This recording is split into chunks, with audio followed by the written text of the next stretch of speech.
தோழர்களே, சமூக நீதி, பகுத்தறிவு, முற்போக்குவாதம் இந்த மாதிரி பெயர்களை எல்லாம் முன்னிலைப்படுத்தி சில தப்பான விஷயங்களை எல்லாம் இது வந்து சரிதான், இது வந்து நார்மல் தான் அப்படின்னு நார்மலைஸ் பண்றதுக்கு சில இயக்குனர்கள் வந்து தமிழ் சினிமா மூலமா தமிழர்களுக்கு கொடுத்துக்கிட்டே இருக்காங்க.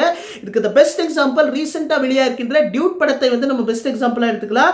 முதல்ல இந்த மாதிரி படங்கள்ல சொல்லப்படும் கருத்துக்களை எல்லாம் நம்ம குப்பைகளாக தான் நம்ம பார்க்கணும். இன்னும் சொல்லப்போனா இந்த மாதிரி படங்களை வந்து புறக்கணிக்க வேண்டியது அவசியம் தான். ஏன்னா தமிழ்நாட்டில் எந்த தலைவர்களுமே இன்க்ளூடிங் பெரியார் அவர்களும் சரி யாருமே வந்து நீ மானங்கெட்ட வாழ்க்கையை வாழு, ஒழுக்கத்திற்கு மாறான செயல்களில் ஈடுபட்டு உன்னுடைய வாழ்க்கையை சீரழிச்சுக்கோ அப்படின்னு எந்த தலைவர்களுமே சொல்லல. பெரியார் அவர்களே என்ன சொல்றாரு?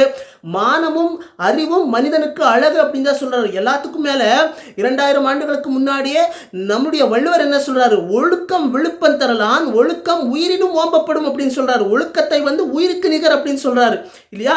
சோ என்னை பொறுத்த வரைக்கும் ஒழுக்கத்திற்கு மாறான எந்த விஷயமாக இருந்தாலும் எந்த செயல்களாக இருந்தாலும் எல்லாமே வந்து பிற்போக்குத்தனம் அப்படின்னு தான் நான் பார்க்குறேன். இதை பற்றி நீங்க என்ன நினைக்கிறீங்க அப்படின்றது கருத்துரை பெட்டியில தெரிவிச்சுக்கலாம் தோழர்களே.